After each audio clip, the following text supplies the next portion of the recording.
Shalom, shalom, everybody. Welcome back to another episode of the Pulse of Israel here in our eternal and ancestral homeland, the land of Israel, in our beautiful, ancestral, indivisible capital, Jerusalem, since King David's time.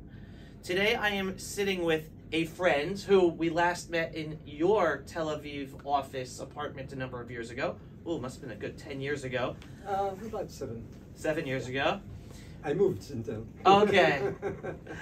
Pierre Rehov, if you have not heard his name, just Google him. One of the most important filmmakers who for years has been documenting and making powerful and very important films, long films and short films, exposing what I call the Islamo-Nazi enemy, barbarism, ideology that not only we, Jews and the Jewish state of Israel, have been up against for a very long time, but also the whole freedom-loving world. So welcome, Shalom Pierre. My pleasure, Avi. Always happy to see you. It's always wonderful seeing you. My honor to be here.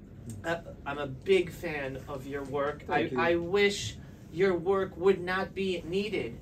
I wish people around the world and Jews and Israelis would be awake already to the evil we are up against. But your films are so important to assist in having people see the truth and wake up and better understand. And we're talking here today about your latest film, which I think it's called Pogroms. Yeah, right? It is. And it's about October 7th.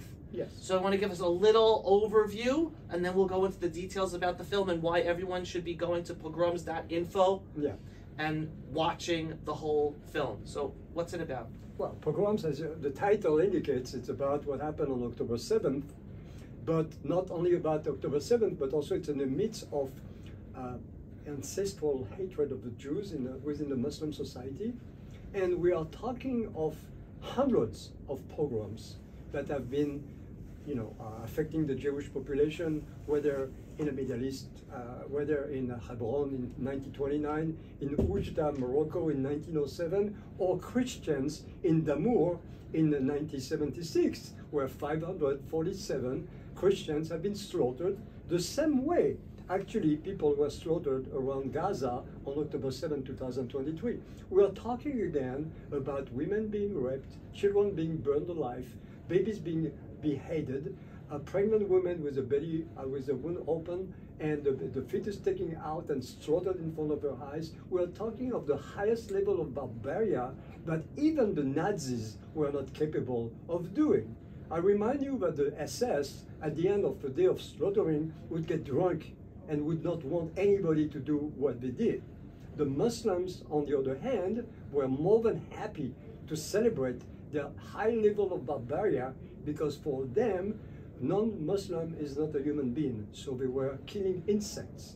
And since I don't consider myself as an insect, I had to do something about it, to expose them and to expose also the corruption of the United Nations, the corruption of Amnesty International, the corruption of Doctors Without Borders, all the Qatari money that has been spent in order to make people parade in the streets of Columbia and Harvard on October 8th, while our population, our people, were crying and screaming after the horrible massacre, what happened on October 7th. And in the streets of Harvard, they were saying Palestine will be free from the river to the sea, not even one tear for our martyrs, for our people who suffered hell in the hands of the people they protect. So I wanted to know where this was coming from, and I knew it, but I had to have confirmation from people who know better than I do, academics, researchers, historians, politicians, and all this is coming from Qatar. Wow. They are spending $1,000 billion every year for soft power. Soft power meaning giving money to universities, giving money to governments, buying football teams to make sure that they will never carry an Israeli flag. All of that with only one purpose: erase the Jewish population from the surface of earth, because we are on the way to their plan, which is to conquest the Western world and make it into a caliphate. So this is not going to happen, and we are losing, but people have to be aware of the plan, and this is what I was trying to do with this film. Wow, I think it is fascinating and so timely that you use your film to highlight the centrality of Qatar behind the October 7th pogrom. Yes. And the Islamo-Nazism we are up against. Because right now, here in Israel, we are a society that is, on the one hand, happy that we just received our first hostages, but due to a horrendous ceasefire, that Qatar is looked upon as a neutral mediator and possibly even pressuring Trump's envoy Witkoff to pressure Israel in order to free our own hostages that, as you point out in your film, Qatar is responsible for kidnapping them directly. They are the arsonist and the fireman at the same time. And this is absolutely unacceptable. But I know that the new American administration is quite aware of it.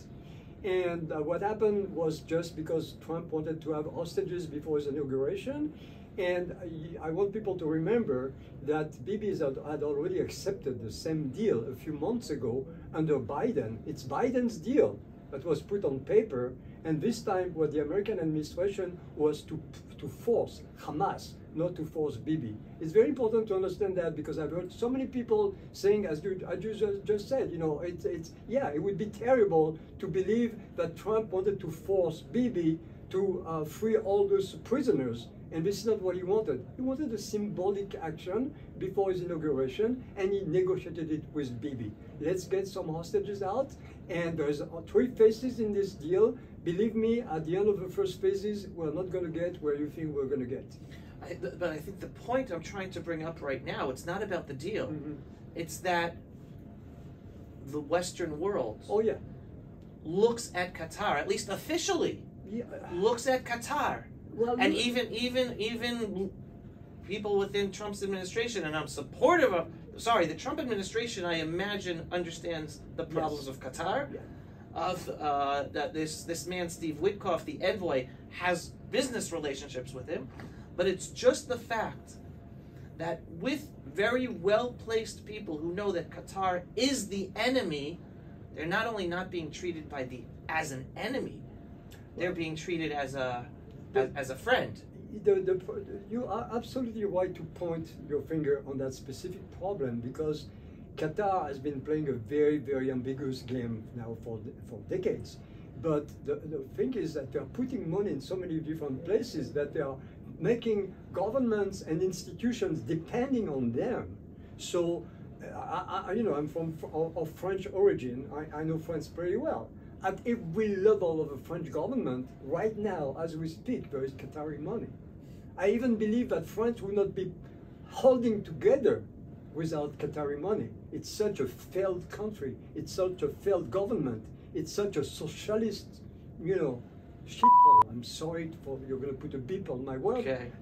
But I mean, France became, it was a heaven. I've been living there for many, many years. Under Macron and under Holland, not only it became not a place safe for Jews, but it became a place where nobody wants to live anymore. It's no longer the France we used to know. Why? Because of illegal immigration, Qatari money, and it's at every level of society, and there is nothing we can do about it anymore because it's interconnected. When you buy a football team with a Qatari flag, and you have hundreds of thousands of people celebrating a football game, where do you think the celebration goes to? In favor of whom? And that's a problem. That's it. This is what is called soft power. You don't go all the way to the top. You don't try to have your own president of France. You want everybody around to be on your side. And this is what Qatari has been doing. With a big smile and pretending. In the meantime, we have also not to forget that if the Hamas people were living in luxury in 5-star hotel and protected in Qatar, it's because of Barack Obama. Barack Obama asked them to do that. Before, Barack Hussein Obama who was a Muslim, who has never been a Christian, who was raised in a madrasa, whose brother is in Kenya with a keffiyeh around the neck, and a member of a terror organization similar to Hamas. This is who was the president of the United States for 12 years, because 8 years of Obama and 4 years of Biden. Okay, this is what has been destroying the free world. And Obama was a Manchurian candidate who destroyed the free world. Now we have a chance to get back on our feet, but there has been so much damage made during this period of time, and this is what we're facing today. Israel was just thrown under the bus by the various Obama administrations. There are no daylight between us. I mean, all the things he's been doing. I am one of yours when he went to Cairo to talk to all the Muslims. Obama was a danger to the free world and continues to be. And he is the one who made sure that the Hamas people would be in a safe harbor in Qatar. Right. So then, going back to your film, it is very important that as part of the whole story that you put together in your film about the horrendous tragedy we experienced on October 7th, that you put your finger in the film on Qatar so more people can wake up and see that reality. But why else is it important for people to watch this movie? I don't want people to forget what happened on October 7th, and I wanted them to remember it without having to go through the victims themselves. So it's important for them to watch the film, because they're going to have a much better sense of what actually happened in details in the kibbutz, and not only at the Nova Party. All the films that were made on October 7th, it was kind of trendy to make it about the Nova Party. Why? Because Nova Party was not the kibbutzim around Gaza. It was not exactly about Jews. It was about a bunch of young people dancing and having fun and taking drugs and getting drunk, being slaughtered by barbarians at dawn. And that's a good story, but that's a classical and too good of a story for me. I wanted to really go in the heart of what happened, and this is not on the Nova Party, it's in the kibbutzim. It's when a little baby is taken from his bed when he's 9 months old. It's about people who are trying to help the Palestinians and taking them to work in their places, and the same Palestinians the next day. Yeah, Pierre's referring to the Arabs in Gaza. Yeah. Who Israelis in the kibbutzim allowed to work in their homes and believed that they were friendly and wanted to make peace with them. And not only that, but for instance, in Be'eri, the Arabs who were working in Be'eri in the past started to steal and they were causing problems and all that. So no Arab was working in Be'eri kibbutz anymore. But all of the people of Be'eri had such a good heart. They felt sorry for them, and every year they would put together some money to send to Gaza to the people who used to work, so they could feed their families and help them. And the same people, and those people are the ones who helped Hamas find the plan, the map of the kibbutz, and tell them where to go and who to kill and how to kill and where were the weapons and where was in the hospital and the clinic. Everything, they knew it all from the people who used to be working there. Okay, so I wanted people to understand that a bunch of kids who are dancing and are slaughtered. It happened in Paris at the Bataclan in 2000. Right, I remember that. Exactly the same thing. Right. And exactly the same thing. That was a dance club in Paris. Exactly. A terror attack. 127 kids were killed. Right.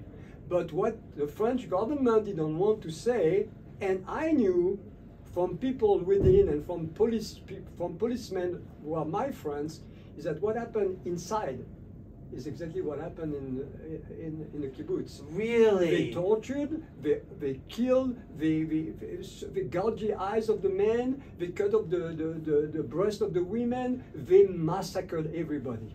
That was not publicized at all. It was not publicized at all. They totally shut down that whole... Absolutely. France is making sure that nobody, it was a terror attack, that happens. But if the French people had known what really happened inside, you know that there's a father whose daughter was slaughtered on October 7th, and he's being expelled for every social media because he didn't say well, they will not have my hatred. And he didn't put flowers to celebrate and to commemorate. He wanted to kill them all. And for that very reason, he's the one who was put in jail. Where? In Paris. Not for a long time, but he got in trouble and he was put in jail because... Oh, so wait, he's a father of someone killed in the terror attack in Paris? Yes. Oh, in Paris, okay. Yeah. Sorry if I was not clear when I explained. Yeah, I think you said it went from October 7th. Oh, sorry. It's, so say it again, Oh, we can do it again? Yeah. Okay. Well, you know, again, it happened in the Bataclan in Paris in 2015. Exactly the same thing that happened on October 7th. But the French government didn't want people to know the details. And I have friends who are members of the police, and I have friends also, I know people also who were there. Oh, you don't have to say that again. Just talk about the father specifically. Okay, sorry. And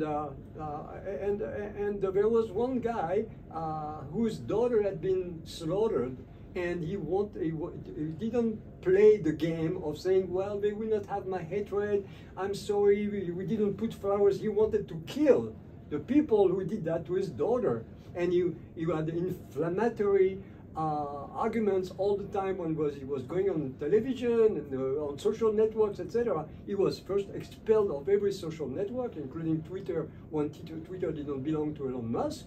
And later on, he was, put, they put him in jail for... The French authorities put him in jail. Yeah, for the same way, the fathers of the raped women or raped girls in England under Steimer, they got the same problem, same thing. Same thing. Right. The authorities cover up for the atrocities of the Muslims, and then they punish those who are the whistleblowers, who are the victims, who are the families of the victims, who call out the atrocities that they that they experienced. Wow. So your point was that we were trying to say is that what happens at the Nova Festival is not new because it happened at the terror attack in Paris in the at the nightclub in 2015. Yes. So then you're saying that's why you wanted to make a movie on a different story because that's not unique. I made a movie about the whole story, Nova Party and the kibbutzim and the military bases and everything that happened around Gaza.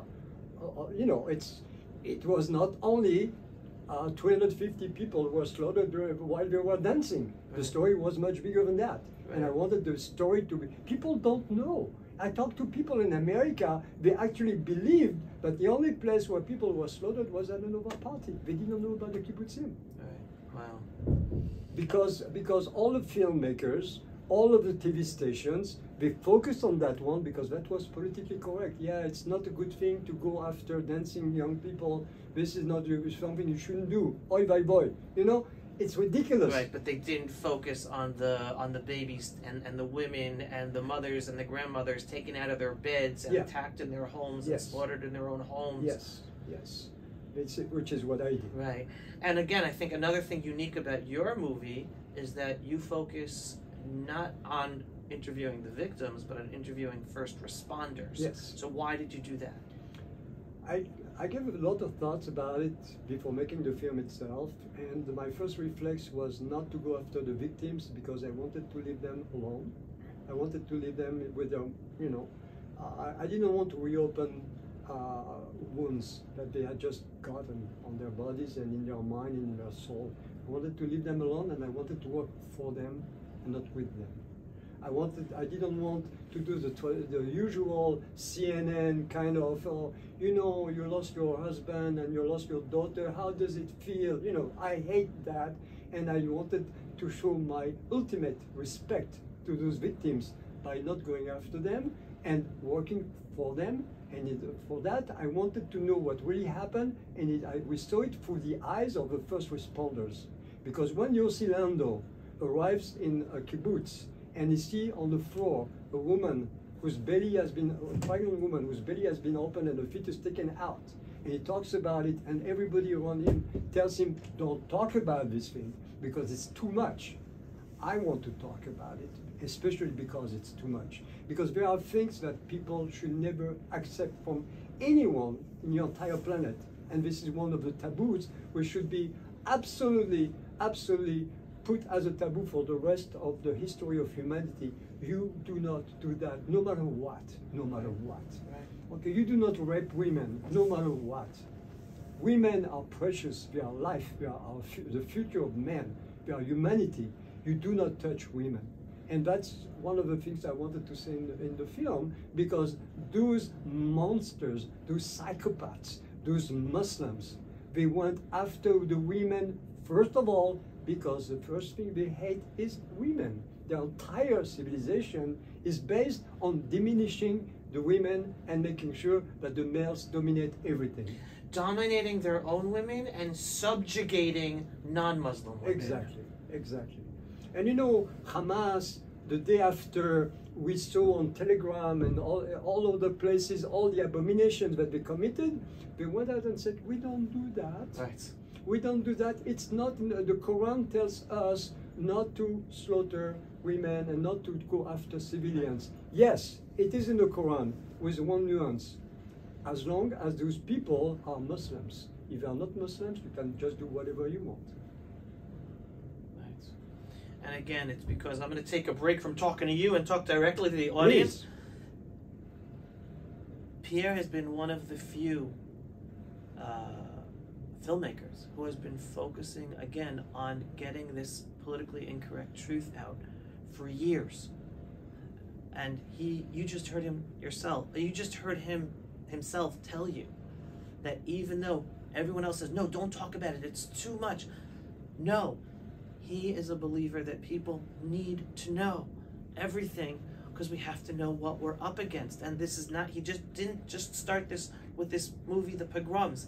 He has been making films, long films and short films, for years to wake up the public. So again, if you're not yet following, look him up and look up his films, whether on YouTube, whether on Google, anywhere. Start watching them, start sharing them, to be able for you and your friends and your families and to better internalize reality, to know what we're up against. I'm a big believer. I grew up in the 1980s in America, and as a kid, one of the cartoons was a show called G.I. Joe, and the end was, knowing is half the battle. So that's why it's important. It's important to know, so that then we can be empowered to know what we're up against and be able to fight the evil. So now I want to ask you this. Why did you make this film?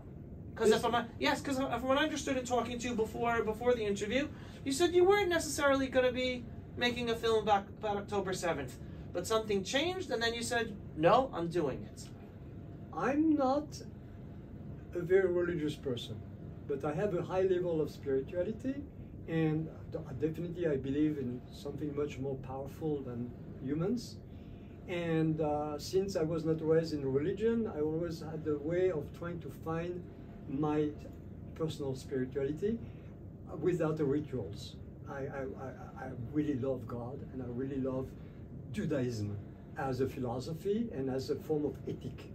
And I didn't want to make a film until the moment a very wealthy gentleman, out of the blue, sent me a big amount of money on my personal fundraising. I was supposed to have a couple of $100 on my PayPal account, and all of a sudden I opened my PayPal account and I see a huge amount of money. And I said, what is that? And I went to my wife and I said, you know, I didn't want to make a film on the pogrom on October 7th, but I just received money out of the blue from a wealthy gentleman. What should I do? She said, and my wife is much more religious than I am, and she told me, well, it's a mission. Hashem is telling you to do something. If not, you will not send this guy to send you the money. So go find the rest of the money and make the film. And you know what? I'm going to give you another example of something absolutely unbelievable. You believe in miracles? 100%. Okay. I live now in Ashdod because my wife and I, we had a little baby. And I couldn't stay in Tel Aviv because, you know, the dust and the pollution.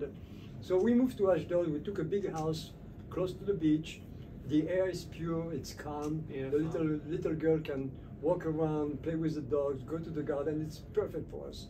And we have a miklat, we have a mamad. Okay. About 2 weeks after the event, towards the end of October, my wife looked at the mamad and said, you know, the key is outside. you should take the key of the mamad and put it inside. You never know. Maybe there are still terrorists around here. You know, we've been every night woken up by the sirens, having to rush to the mamad with the little girl. She was one year old by then, and we had to pretend it was a game. At 3 in the morning, you wake up the girl, you rush to the shelter, and you have to sing and to dance. And in the meantime, the dogs are barking, and you have the sirens and the explosions and all that. And yeah, you are like, yeah, it's a game, you know. And we had to go through that. So my wife told me, take the key and put it inside. I said, okay. Took the key out, put it inside the mamad. Sure enough, 2 hours later, I completely forgot and I closed the mamad. Oh no, that's the safe room. Oh no. Yeah. So I called the owner of the house. I asked him, do you have a key, a copy of the key? He said, no, I don't. I said, what am I going to do? He said, well, I have a phone number. Maybe the guy is working. It's the only guy who is taking care of opening this kind of doors in all of Ashdod. Tried to reach out. I couldn't reach out. I tried everything. I'm not going to give you the details. We tried everything. The door was locked. The door was locked. There was nothing we could do. So my wife and I were sitting like this in front of each other, like a few meters away from the mamad. And all of a sudden we see the mamad door opening. I told you, do you believe in miracles? I do. I didn't expect that miracle. Yeah, well, that was a real miracle. Someone opened the door from inside. And believe me, I tried everything to open the door. It didn't open. I tried everything in the world to open the door. It didn't open. And we were like far away from the door, and I see the door going like this. It opened. 5 minutes later, there was an alert. The house shook because the bombing was so big. And you were able to run in because it miraculously opened up to be safe. So I think there was really a mission for me there to make this film about pogroms. Wow. What's your final message to people? I would like everybody to watch the film because it's important for you to understand what really happened on October 7, especially in which context, because my film is an answer to Antonio Guterres. I call him the Führer Guterres, and his team of anti-Semites and pro-Muslims who are at this point trying to make the world a terrible place for every single free human being. So I wanted to tell this. So tell people who he is. Antonio What's his role? Guterres Yeah. He's unfortunately the Secretary General of the United Nations, which became the new Third Reich in a way. And I wanted to tell him, yes, absolutely, you're right. October 7 didn't happen in a vacuum. It happened in the context of Jew hatred within the Muslim society for now 13th century. It started with Muhammad killing the Qurayshi tribe and killing all the Jews of Khaybar, and they celebrate that all the time, and they call us the descendants of apes and pigs, and it's in the Quran. And at a certain point, this has to stop. We don't want war with these people. We want to live in peace in our little country. We don't want to convert anybody to Judaism. We want to live in peace, and we want to continue to do what we've been doing all along, which is to provide humanity with the best technologies and the best humanitarian ideas. And for that reason, you have to watch the film and know the answer, my answer to Antonio Guterres.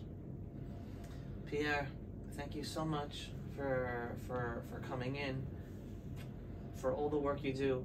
May God continue to give you the strength and the funds to make more films in order to help expose the truth about what we're up against and wake up more people.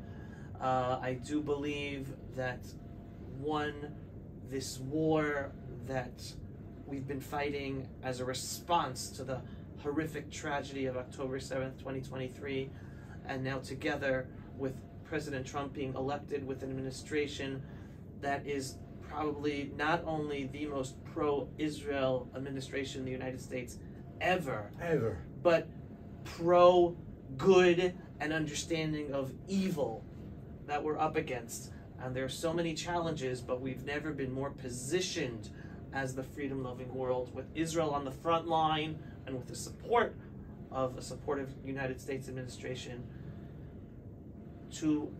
I don't think it's ever going to put a stop to the evil that exists within the Islamic Jihadi world, but at least put the fear of God into them, so that as many freedom-loving people can live a good life and not be impacted by their evil. Absolutely. And hopefully as long as possible. And I'm thankful to you because your work is a very, very big part of raising this awareness over the years, and even more so today. So please continue your amazing work.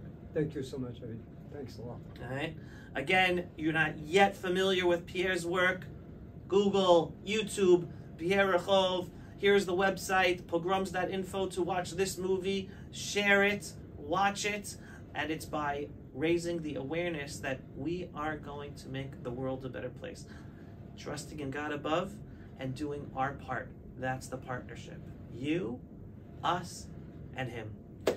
Thank you so much for watching another episode of The Pulse of Israel, here from our eternal and ancestral homeland, the land of Israel, in our beautiful, biblical, ancestral, and indivisible capital, Jerusalem, since King David's time. If you are not yet a subscriber to our daily, belief-based, inspiring, politically incorrect truth about Israel, the Jewish people, and the freedom of the world, what are you waiting for? Go to pulseofisrael.com and click to subscribe, and we are a donor-based operation, heavily censored across all social media platforms. It's thanks to your donations, big and small, that we're able to do our work and get our videos seen. And we want more people to see these videos. We want more people to be able to see this interview with Pierre Rehov. Every once in a while, just click on the donate button on pulseofisrael.com. Shalom, everyone, and thanks for watching. Pulse of Israel, frontline videos from the Holy Land. Support our work by donating today.